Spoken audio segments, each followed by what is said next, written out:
క్రైస్తవులపై మతోన్మాదంతో విరుచుకుపడుతున్న మతోన్మాదులారా ఒక్కసారి ఈ వీడియో చూడండిరా. మీ బ్రాహ్మణుడే ఏం మాట్లాడుతున్నాడో వినండి. దానికంటే ముందు నా ఛానల్ని సబ్స్క్రైబ్ చేయడం మర్చిపోకండి.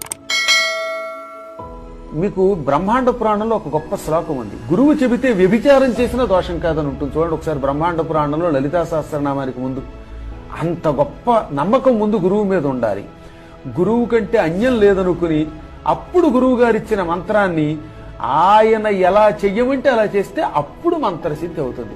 ఏమిరా అయ్యా, గురువు చెబితే వ్యభిచారం కూడా పాపం కాదా అంటే మీరు వ్యభిచారానికి బాగా అలవాటు పడిపోయారే.